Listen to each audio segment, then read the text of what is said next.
I've always loved science. When I was little and everybody else wanted to be like a fireman, I wanted to be a paleontologist. My mom has all these stories of me bringing home like chicken bones that I found in the dirt. I've always loved that, exploring the world and learning about how things work. I think that when people think about chemicals, they're not thinking about water or all of the lovely molecules that make up a piece of fruit. I think most people understand that, pollen goes from a flower into another flower, and that the offspring will have a combination of traits from those both. And the thing is that that's random. We don't really have a lot of control over it. So, great example, disease resistance. So you could breed those plants with some other ones and hope that the random combinations get to be what you want. Or you can find that gene for disease resistance and use a technology to put it into the plant that you want, and you're done. It's amazing. And when you come down to it, people aren't farmers because it's not like venture capital or something like that where you're just in it to make money. Like, they're there because they love it, because they love producing food. And so whether it's the corn that goes into making corn syrup or some heirloom tomato that you get at the farmer's market, it's love that's coming to you in food form. Please join our next seminar in the Catalyst of Change series on February 13th.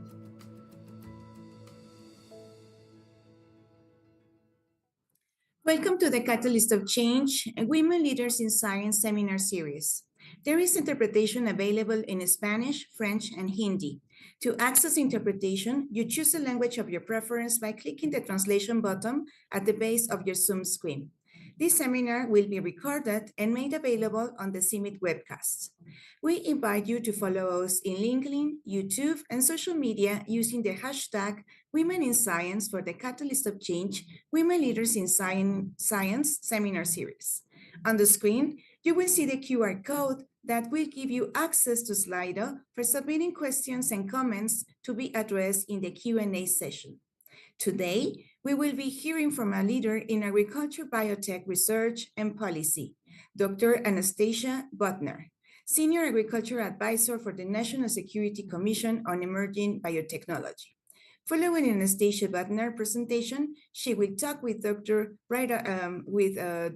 Sudha Nair, CIMMYT Principal Scientist and maize molecular geneticist. Now, I would like to welcome Dr. Brian Govers, Director General of CIMMYT, to officially open the event and welcome our distinguished speaker. Dr. Govers, the floor is yours. Thank you very much, Isabel, and good morning, good afternoon, good evening, depending from where you are connecting with us. At CIMMYT, we decided to launch a TED Talk meets Fireside Chat style series. And we did that because we wanted to show different women leaders that have different leadership styles. In science institutions like ours, we want to increase the number of diverse leadership styles. But you can't be what you can't see. To achieve, therefore, this goal, we want a broad representation of different leaders in their communities, in their families, in their country, at global level, in the science community. Because we believe that there's all sorts of leadership capacities, fields and disciplines that we need to show so that we can see those different forms of doing things. And Anastasia Bodnar is a true catalyst of change. She's therefore our guest speaker today. Anastasia serves as the Senior Agricultural Advisor at the US National Security Commission on Emerging Biotechnology. She has 20 years of US military and federal experience in science policy and science communication, including biotechnology regulation, risk management, and public health. Bodnar holds a PhD in plant genetics with a minor in sustainable agriculture from the Iowa State University and a BS in biology from the University of Maryland, College Park. Following Anastasia's presentation, she will talk with Sudha Nair, our principal scientist and maize molecular geneticist based at the CIMMYT's office in Hyderabad, India. In her work at CIMMYT the last 12 years, she has been involved with several flagship projects that work together strategically to use some of the novel tools Anastasia has been looking at from a very different point of view. Therefore, I am sure this will be a very interesting fireside chat conversation between two women catalysts of change. Over to you, Anastasia. Hello. Good morning, good afternoon, and good evening. As you said, I'm very excited to be here. Thank you. Um, so before I start, I wanted to say, first of all, of course, that I'm very honored to be here, and I hope that my story will help inspire young women scientists to consider, different careers and ways that they can influence science. I've got two overarching themes that I'd like to talk about. Um, First, it's okay if you don't know what you want to do. It's okay to not have all the answers. And second, you don't have to do it alone. You find those people that have the same passion as you and work with them, and you'll be so much more effective as a leader.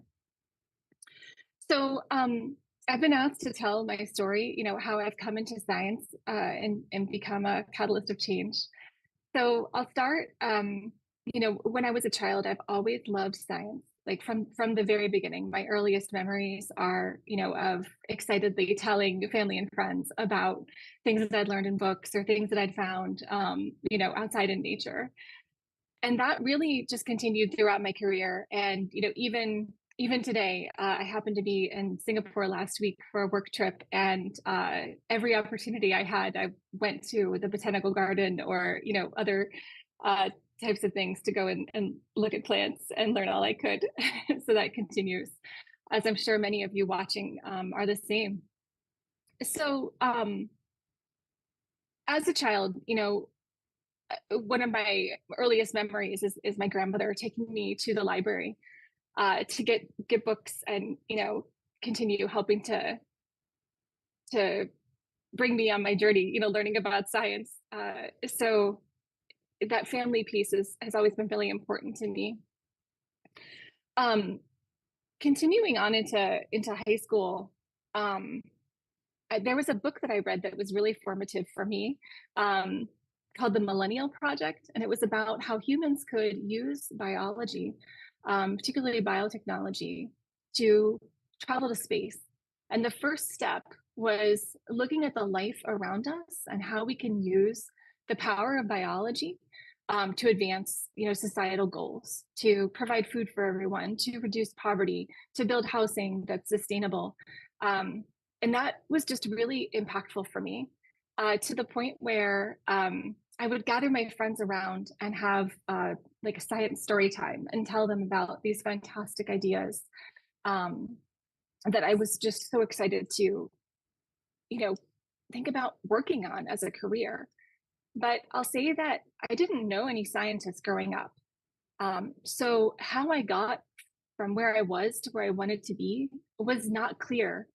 Um, I went to a like lower income high school where I grew up in Florida, and while the guidance counselors were extremely helpful and caring, there just wasn't a lot of expertise on how to help launch me into a career in science.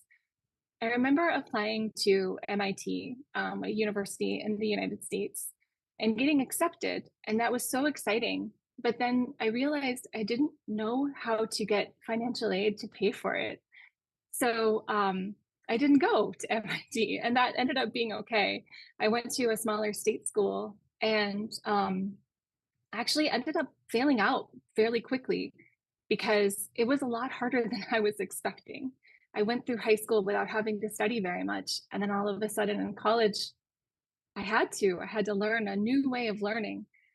Um, so I found myself sort of drifting, not sure what to do, until a very close friend of mine actually joined the military.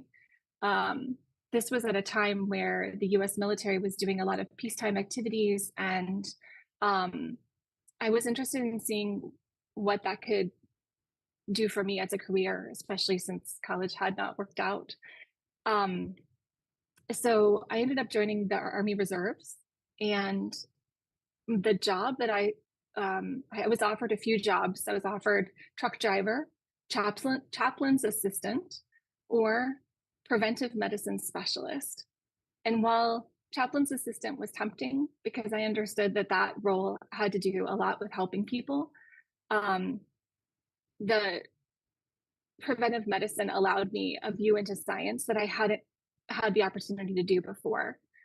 So I was able to go into a very intensive training, learn a lot about environmental safety and entomology, medical entomology specifically, food safety and environmental health and related topics. And then practice that. I ended up going active duty and lived in South Korea for a year, working on preventive medicine, keeping our soldiers, U.S. soldiers, safe from foodborne disease, waterborne disease, rodent-borne disease, and things like that.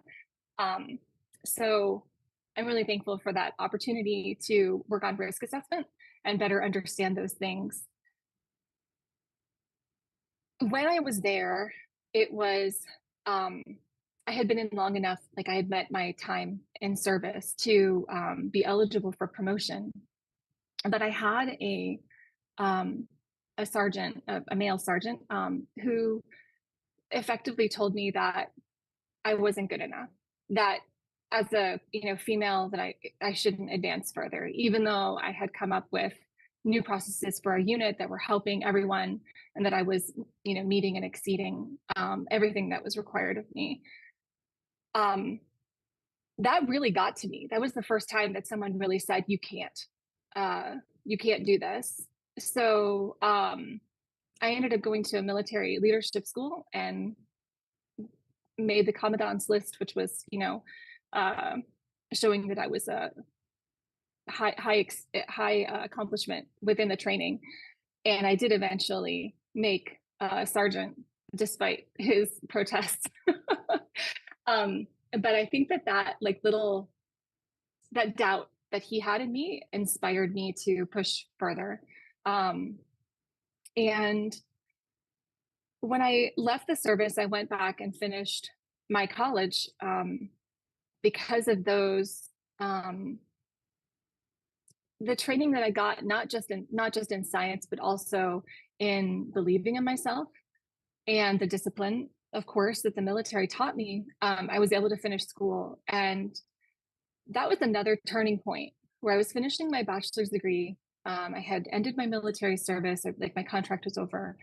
And again, I found myself thinking that I wasn't really sure what I wanted to do. Again, I wanted to go into science, but I didn't have a role model. I didn't have someone to look to who would show me what path to take. But thankfully, there were two women at the University of Maryland, two women scientists who saw a promise in me and, said, you need to apply to graduate school, and helped me figure out how to do that. If it wasn't for them pausing for a moment to, help guide me, I'm not sure where I would have ended up. Again, going back to those initial points that I said, you don't have to go alone. Finding those people that share your passion is so important. So I'm very thankful to those women leaders to, for influencing my life in such a huge way. So by that point, I was starting to hit my stride a little bit, starting to feel like that increased confidence and knowing that I could do something that made a difference. I ended up going to Iowa State University because I was looking for a place where I could study plant genetics and where my husband could study computer science. And Iowa State was a place where we could both do that. So I ended up, of course, studying corn genetics. And what an exciting thing. And I'm looking forward to talking about corn or maize a little bit more in a bit. But it's such an amazing plant. It's got incredible plasticity, through breeding or biotechnology. This one species can be, 10 feet tall or 3 feet tall and, just produce incredible chemical compounds that we use for food and, and beyond. Anyway, what a great thing. But while I was there in graduate school doing my doctoral work, developing corn lines with high levels of bioavailable iron, I realized that there wasn't any way for my corn that we were developing to get to market, even though it was something that could help people. We were developing this corn with high bioavailable iron. to help people with iron deficiency anemia, where corn is the basis of their diet, which I'm sure many folks who follow CIMMYT are interested in that type of thing. But I realized that there wasn't any way that our seeds were going to get to people who needed them. So I started to investigate that, and I pursued that in a couple of different ways. First, I started learning as much as I could about policy. What was the regulatory system in the United States? What were the pathways to commercialization? How did that work? And then I started looking at things in a sort of a broader lens. So I wanted to know more about the ethics of biotechnology, the sustainability, and like the broader picture. So I connected with a group of students that were studying sustainable agriculture and ended up getting a minor in that. And then the other way was I wanted to tell people about the promise of biotechnology and the excitement that I felt. And that's where I really started to get into science communication. I co-founded a small science communication nonprofit called Biology Fortified. In the intro video, you may have seen me with a plush corn doll. And that's one of our science communication tools that we used at BioFortified. Just trying to pull people in and show people that excitement and how amazing plants can be and how biotechnology can help really unlock their potential. That self-teaching of how to write, and learning how to tell people the story of biotech was really helpful to me because it helped launch me into my career. After I finished my graduate work, I moved on to a program in the US government called the Presidential Management Fellowship, which takes people with graduate level degrees and brings them into federal service. So I started out at the National Institutes of Health, working on a number of different things, including science communication and science policy. And then I ended up at the US Department of Agriculture, which really was my home for so long. I started out as a regulator for biotechnology, which seemed perfect. I set out to change how we regulate biotech crops and make sure that they are accessible to people, that these amazing innovations can actually get to where they're intended. But of course, as a regulator, you don't have that much influence on new regulatory processes. So I moved throughout USDA, into different roles, learning more about biotechnology from different directions, including going to the Foreign Agricultural Service, where I learned about the trade side. And that really opened my eyes to how US regulation and regulation of biotech in different countries interact together. And we really need to have a harmonized system to enable biotech products to be used by farmers in each country. So then I was able to move into a role where I was serving as the biotechnology coordinator for the department. And it, again, gave me that like broader view, but still I was somewhat limited in what we were able to do because the regulation and the rules that the US Department of Agriculture were developing were all based on statutes passed by the Congress, which as a executive branch employee, I didn't have a lot of influence on or any influence on. So I found myself wondering what was next and how I could have an even greater impact. So I ended up at a conference for work because I had been pursuing a broader line of interest in looking at the bioeconomy, how we can further use biology to power economic growth and benefits for society. And at that conference, I met someone who was working for my current office, the National Security Commission for Emerging Biotechnology. And I feel like I've finally found that place where I can really make a difference. But what's interesting to me is that not only did I not know this job existed, this job actually did not exist. It's a new office that was recently created. by the US Congress. So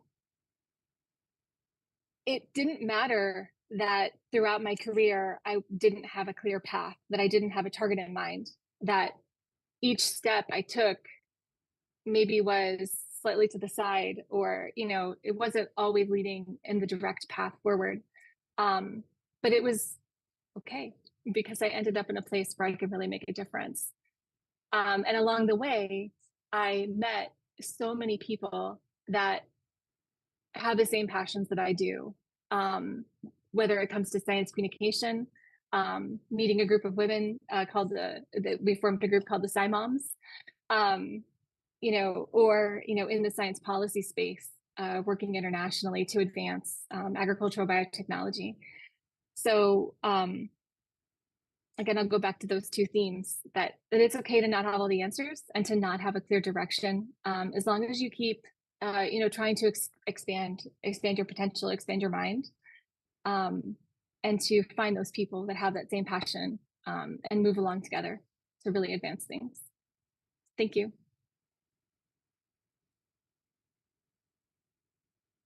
Thank you, Dr. Anastasia Bodnar, for that impressive talk and sharing your journey with us. You're indeed a very engaging storyteller. Thank you. Appreciate that. Hello, everyone. My name is Sudha Nair. I am a molecular geneticist, and I am a member of CIMIT's Women in Crop Science group. And I'm happy to be in this forum just 2 days after the International Day of Women and Girls in Science. So I wanted to interact with Dr. Bodnar for her passion for maize, her passion to promote access to ag technologies to improve food and nutritional security around the world, and a genuine appreciation and admiration for her societal commitment to communicate science on many issues around food and agriculture, including the much debated topics on GMO safety.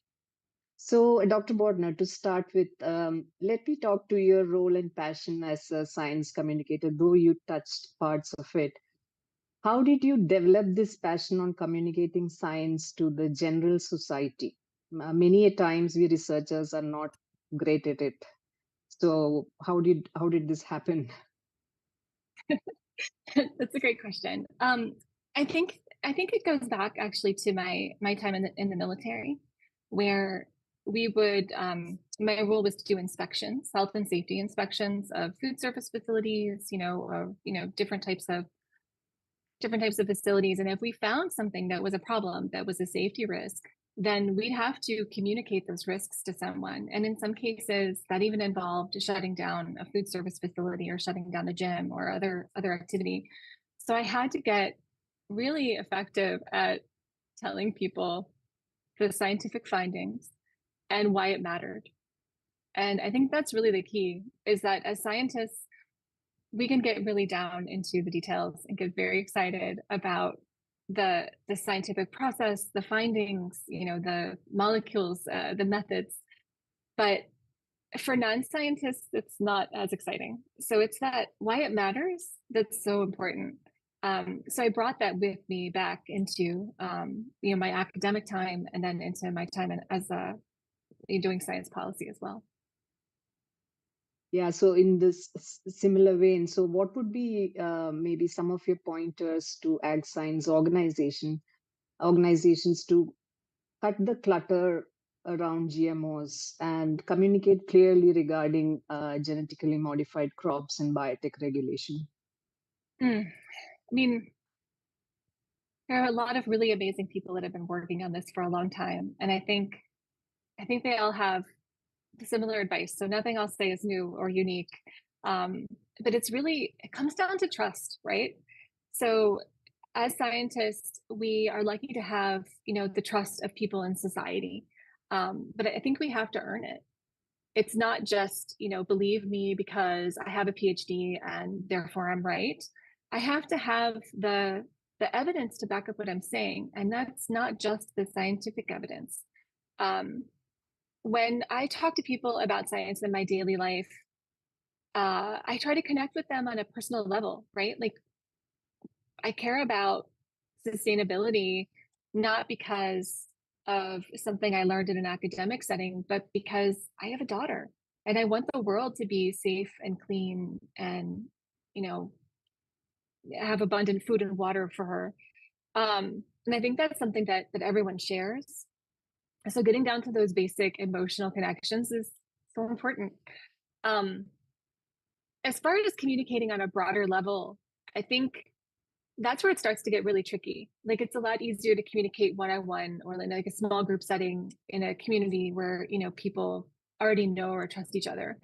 But when it comes to trying to communicate online, um, that's where the real challenge is because you don't necessarily know who your audience is. So you have a harder time determining like what those individual points are that you can make to help make that connection. And that's where I think the fun comes in.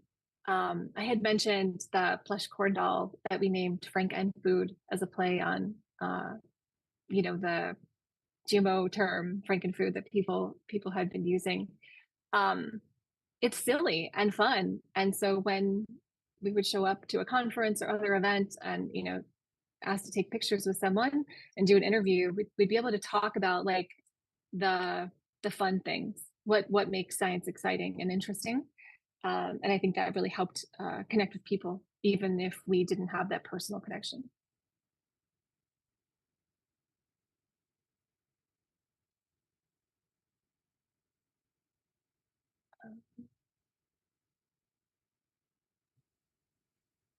Hello? I think maybe we've lost our interview. Yeah, so something I'm so happened sorry.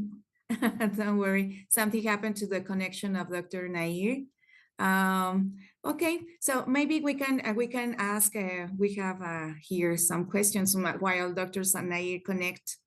Great. This is going to be more related on how you find this inspiration. You have already explained about it, but where do you find inspiration or what excites you the most about your work today?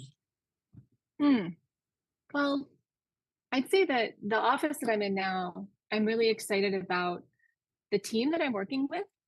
We have a diverse team of not just scientists, but also people who have worked in policy roles and you know military roles and different things. And it's really exciting that we all come together and share our views and learn about each other's backgrounds. But in a broader sense, I continue to be amazed about the power of biology to do the things that we need. Um, there's so much potential there, and I'm excited that I get to help make that more accessible. Thank you. Now Dr. Nair is back. Yeah, please go ahead. Oh, you are muted, so. Okay, yeah, please, our IT team, would you please unmute Dr. Naid? Something is happening here. Just 1 second, Dr. Nair. Okay, no, please, okay, I think you are already, Yeah, I'm extremely sorry. Can you hear me?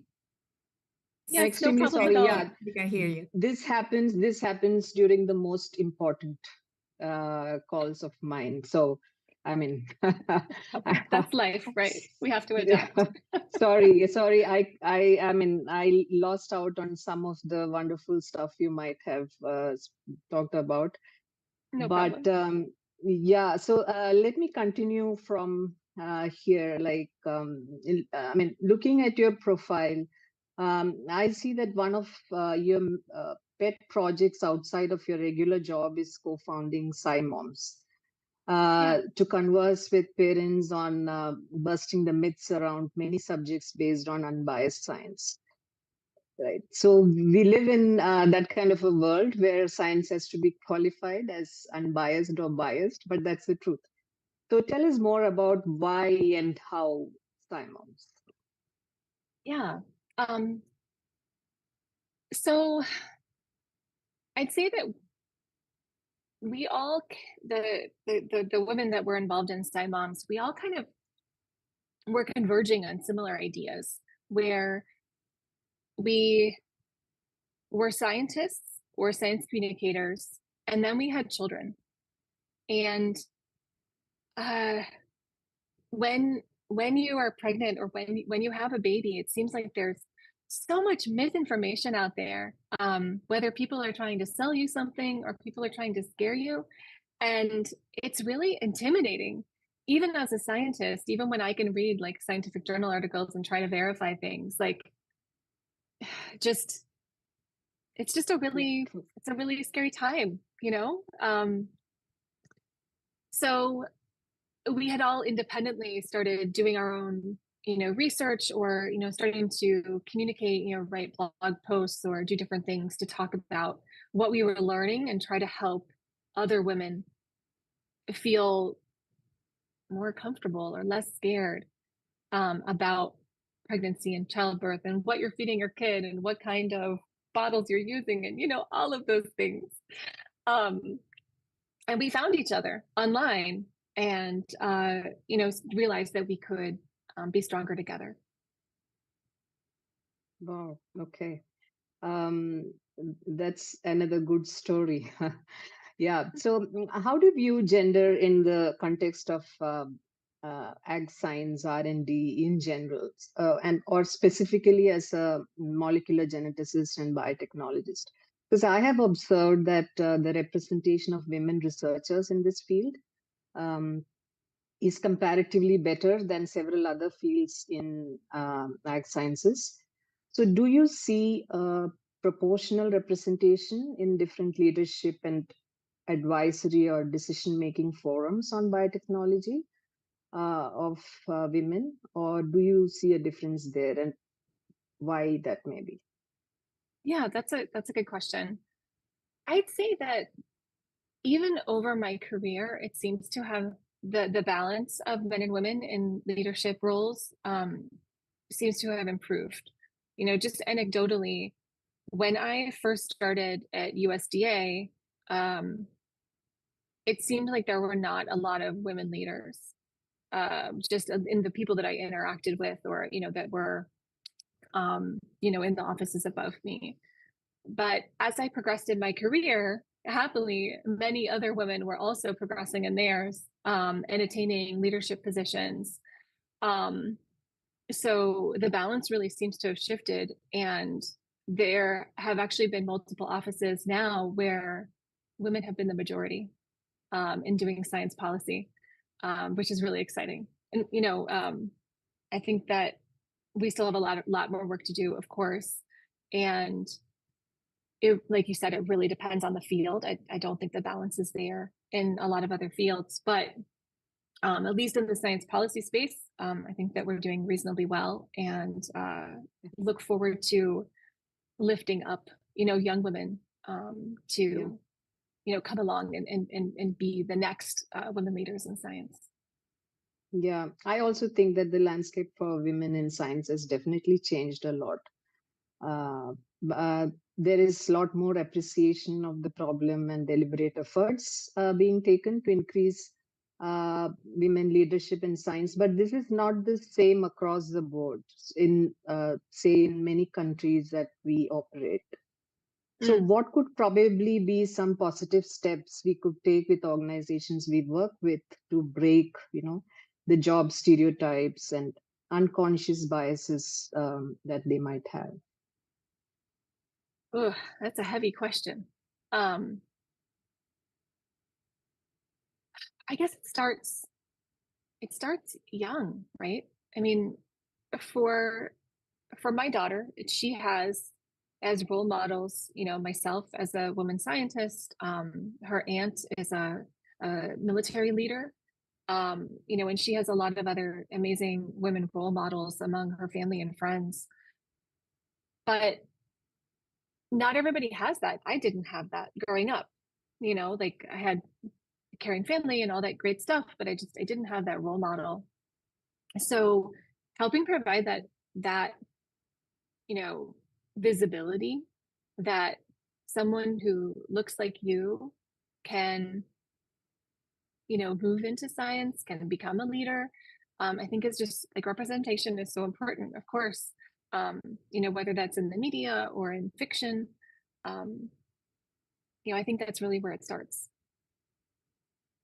Yeah, yeah. And as you know, almost all studies on gender in science research points to balancing of family and work obligations as one of the most often cited reasons by women in science for not Yeah. taking up leadership roles, right? So what do you personally think about this, and what would your advice be to a young woman in science who has an ambition to grow? I completely endorse the view that women should be left with the freedom to prioritize their life decisions and choose their path.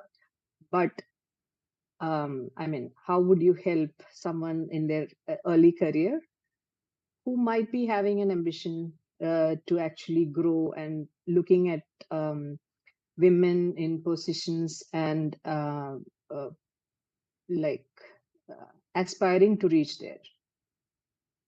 Yeah, that's a great question. And I will flip that on you and ask you your thoughts in just a moment. Um, so I'd say everybody's path is different, right? Of course. So I've seen friends of mine, colleagues of mine that had children earlier in their career and then entered, you know, took time off or entered back into the workforce and started advancing later. But I've also seen a lot of people that chose to have their children later in life. Not that everyone has to have children, of course, but I know that that's a lot where the work-life balance comes in. Um, I personally, chose to have, have children later in life, and that I think really helped a lot because I had already advanced reasonably far in my career to where it was easier to pick back up. I think the challenge, that I've seen, friends face when they are coming in a little bit older, their degree was a few years ago, and they're competing with, younger people who are willing to take less pay or, have like the brand new degree. And so like that's a really tough competition. So if you, delay a little bit, if that's possible for you and your family, then um, you're competing with people that are a little bit further along in their career rather than those brand new graduates. And at least anecdotally, that seems to have helped. I will say that I am very thankful for my own career path. I had, long story short, I left the workforce for about a year when my daughter was in pre-K, and I'm really glad that I was able to do that. That was very important for our family at the time. But I was super worried about what that would look like when I came back. Would I be able to get back at the same level? Um, and because of the way the U.S. government does hiring, I was able to say, well, I was this level before. I am eligible to be the same level again, and it worked. But I know Yeah, that doesn't happen that way for everyone. yeah, especially when there are cultural influences which Indeed, confound indeed. this. Yeah, yeah, that could be an issue. Yeah. Yeah. So what do you think? So What's the yeah, yeah. So like I have a little similar journey as yours. Like I had my daughter late. I took a break when I was having her, and I should say I had support of people who actually appreciated what I could do when I come back to the to work, right? So Mm, that actually helped me to have this decision not affect my career much. But I'm sure that that's not the case for many women out there. yeah, Um, agreed. I feel so lucky that I was able to come back. yeah, yeah. So I see that some governments, some national governments, especially where I'm sitting, I mean in India, um, there are the Department of Science and Technology actually have I mean schemes for women who take career breaks, which I find it's like exceptional actually, That's great. to give them projects to work in an established lab and then build up the career once again. So, I mean, these are, I think, some important policy decisions that could actually help. young women to take both family and work obligations together. Yeah, that's what I feel. Yeah, policy has to be there to support it. Yeah. And what kinds of support do you cultivate for yourself to keep your spirits high? Do you have Good networks you question. tap into, your hobbies that you do maybe alone and not with, like not with family, or other sources of inspiration that you have? Yeah. I think that's hard. If you only have a few hours a week to do something that's not, work or getting the house ready and all those things, it's I spend most of my free time with my daughter, and I'm I'm Yeah, I'm very that's happy she's a wonderful little person and I love spending time with her, so that's good. yeah. Um, we try to go on adventures, as we call it. We'll go for a hike or to a museum, try to find someplace new, something to see, and it keeps things interesting. Yeah, yeah. I think daughters are great friends. Completely Yeah, agree. yeah. Yeah, I will say though, yeah. one thing that is really important to me though is getting outside. Working in an office, and I'm not in the field, doing uh, corn breeding anymore. So I try to get outdoors and Mhm. enjoy the trees and such as much as I can, because that's really essential for my mental health. Yeah. How about you? What do you find helps Um, with? so my free time is for with my, yeah, definitely. I mean, a lot of it is like, I would say, weekends, and that is mostly getting the house in order. and and I mean, definitely spending time with my daughter and my husband. And I mean, I try to listen to podcasts. I love podcasts. I think I'm a good listener than a good speaker. So Yeah, I do that diligently. Yeah, probably that's what I like. that's good. That's Yeah, good. I will yeah. say that one thing we started doing recently, I hadn't taken a vacation for like 10 years. And in the past 2 years or so, my husband and I decided that we needed to be better about taking breaks, and that's been really great. We have our next two vacations planned, and it's That's nice to have great. that to look forward to, right? Um, and it's nice to get like disconnected for a bit. Yeah, that's great. Yeah, yeah. So, yeah, if you recap your career in science in all the multifaceted roles that you have taken up, can you pinpoint one of the most significant successes you have that gave you the highest level of satisfaction? Ooh, oh, that's a good one. Um, I would say when I was at a regulatory agency in the US, we were trying to come up with a new way to regulate biotechnology that was really based on the characteristics of the plants, um, not on how they were made, right? Um, and I helped to develop this weed risk assessment model that the part that I really feel accomplished about, or that I really gained satisfaction from, was that it was a huge team effort. It was like multiple teams of people working together on different components and then coming together to share our ideas and create the finished product. And just that experience of working with so many different people towards a shared goal um, was really satisfying. Yeah. I think we are running short of time. So it was such a wonderful conversation with you, Anastasia, and I will have to end it now for addressing questions from the audience. So I thank you again for sharing your valuable journey and insights with us. Isabel, you may please take over. Thank you. Thank you. Thank you. So we appreciate Anastasia Bodnar and Sudan Nair for this very interesting and stimulating conversation. Now we would like to open the floor for questions from the audience. We invite you to raise your hand, to turn on your camera and unmute yourself if you would like to ask a question or comment, or you can submit it via Slido. So we have already received several questions on the Slido tool. There is a first one here. It says that given the subject that you are focused on, probably you get a lot of attacks. How do you manage being attacked for your work?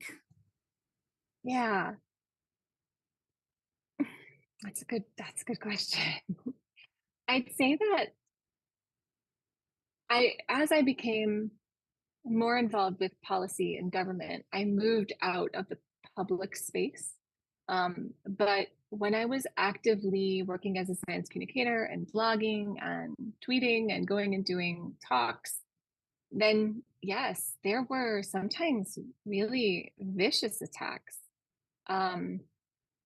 Honestly, I did my best to ignore them and move along. Where there were people who were asking genuine questions and had genuine concerns, then of course I was happy to talk with them.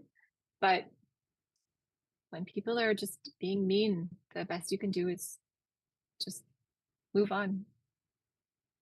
Yeah, thank you so much. There is another question. It says that, what advice would you give the supervisors who have young scientists working under them? There might be generation differences in understanding or approaches, but what they can do to help nurture the new generations, the new young scientists? Yeah, I'd say that the biggest thing is giving others opportunities. If you're invited to give a talk or reviewing a paper or any of those types of things, and you have a young person who you think could do it or is close, then give them the opportunity. I think that it's very rewarding to have someone to be asked to go and give a talk and then ask someone else and say, hey, I think you could do this. Let me help prepare you. Let's practice, and then have them go and deliver. That's amazing. And that's better than getting the applause myself. Yeah, thank you. Here is another one in the question in the Q&A answer toolbox of the inbox of the Outlook, sorry, of the Zoom. It says that, what obstacles do you encounter in your field and how do you address them? It's a little bit related to previous questions. Yeah, I know I talked a bit about like not having a clear role model or a path, you're not seeing like immediately where I could go in my passion for science. I think that was definitely a challenge. I'm sure it would have been easier if I had somehow met women in science and had them be able to guide me from earlier on.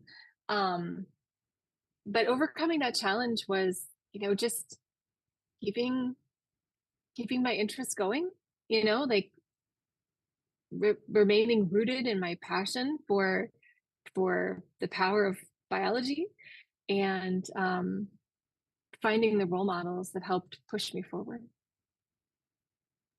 Thank you. Thank you so much.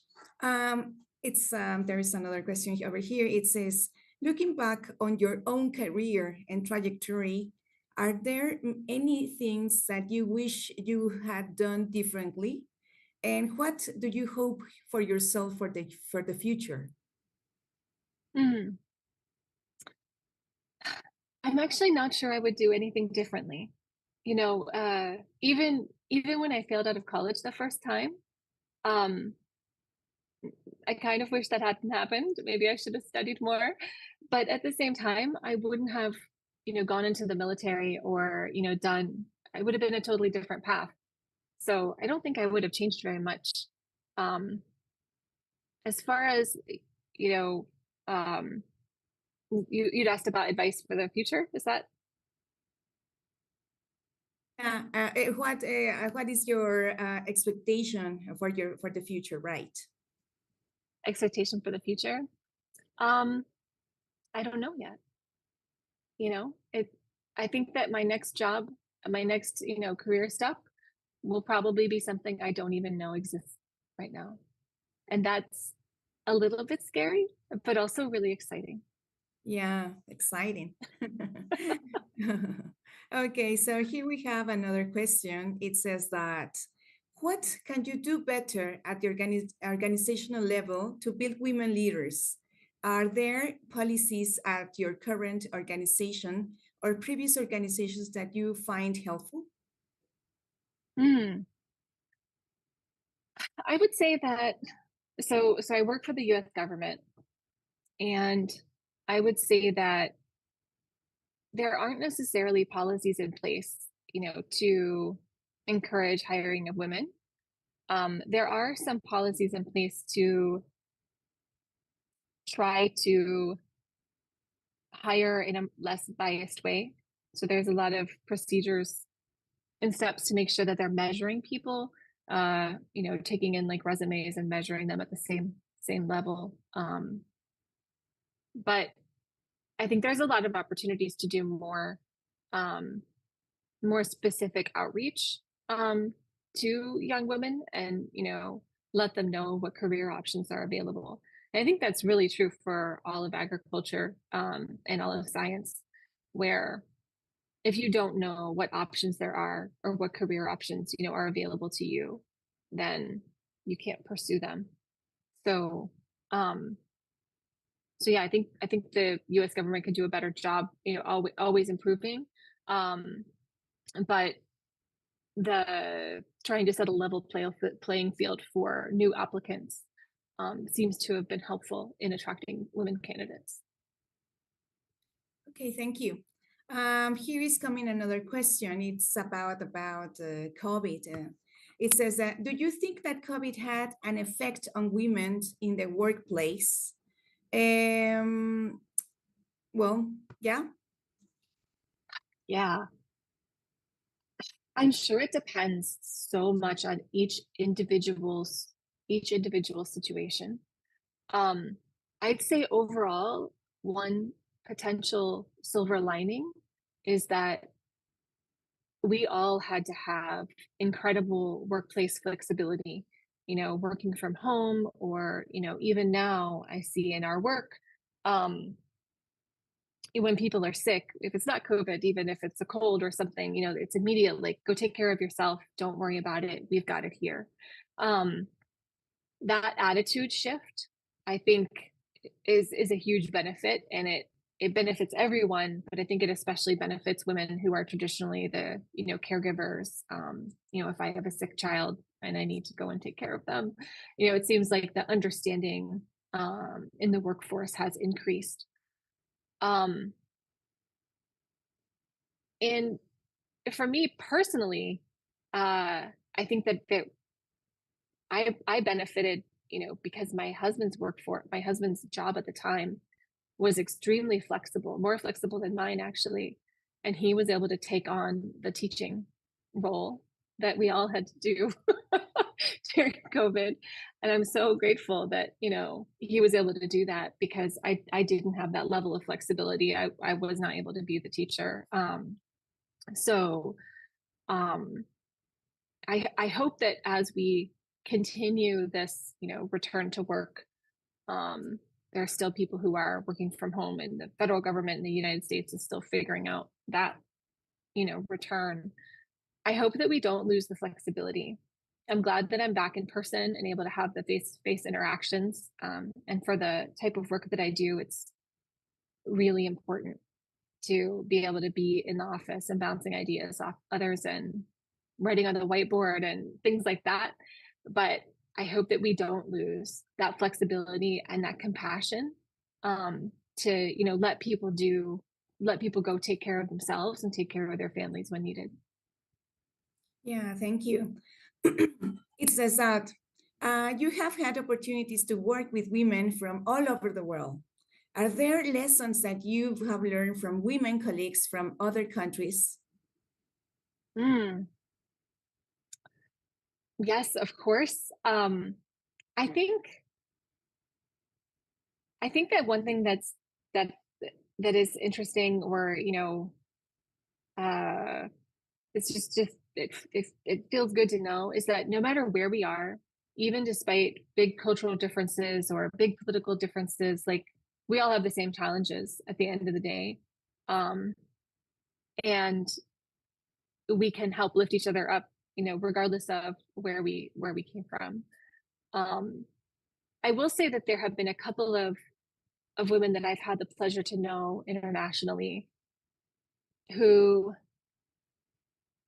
how do I put this? Just are huge bright spots, like just the positivity and passion for biology and biotechnology that we share just is so inspiring and powerful, um, that I know that together we could do anything. Yeah, teamwork is very important. It says here that are there things that you consciously do in your work, in your daily work life, to support women as scientists around you? Mm, yeah, I'd say that. I think that in some ways it's big things, right? Like trying to help support policy changes, or you know um, if someone needs to be out of the office, like seeing how you can help, like stuff like that.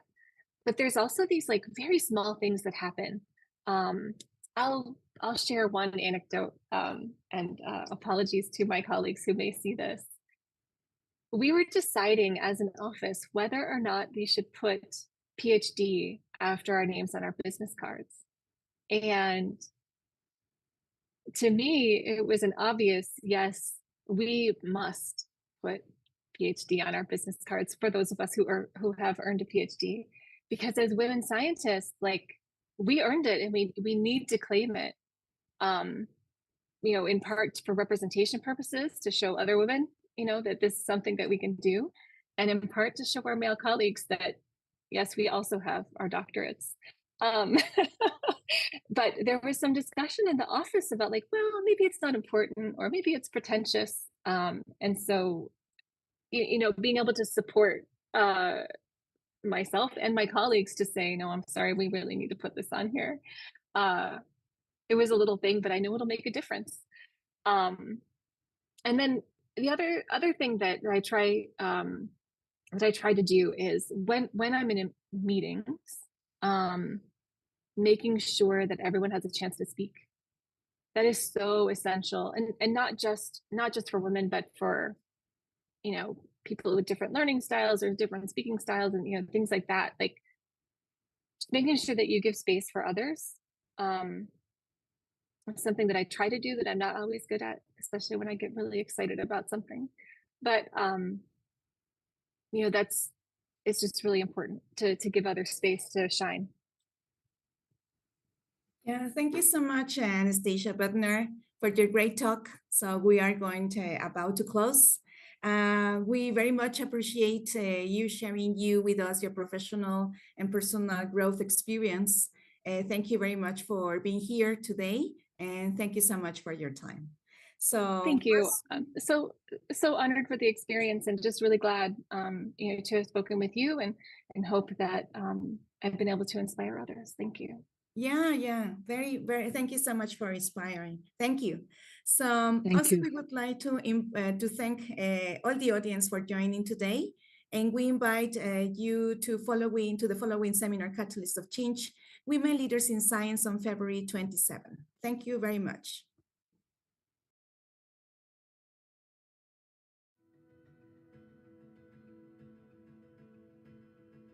For over 2 decades, the Borlaug Dialogue has been the platform from which global perspectives have been shared, voices have been amplified, and solutions have been driven. In spring 2009, I was in the Benjamin Franklin Room of the US State Department when Secretary of State Hillary Clinton revealed the principles that would shape the Obama administration's Feed the Future initiative. Over the years, the laureate announcement has been hosted by 5 U.S. Secretaries of State. It was that same year, at the 2009 Borlaug Dialogue, when Bill Gates launched his multi-billion-dollar global initiative to end poverty, just 1 month after Dr. Borlaug passed away. Over 1,300 scientists, scholars, students, and food security champions are coming together with one common purpose: to embrace and deliver on the words of World Food Prize founder, Dr. Norman Borlaug, that food is the moral right of all who are born into this world. Please join our next seminar in the Catalyst of Change series on February 27th.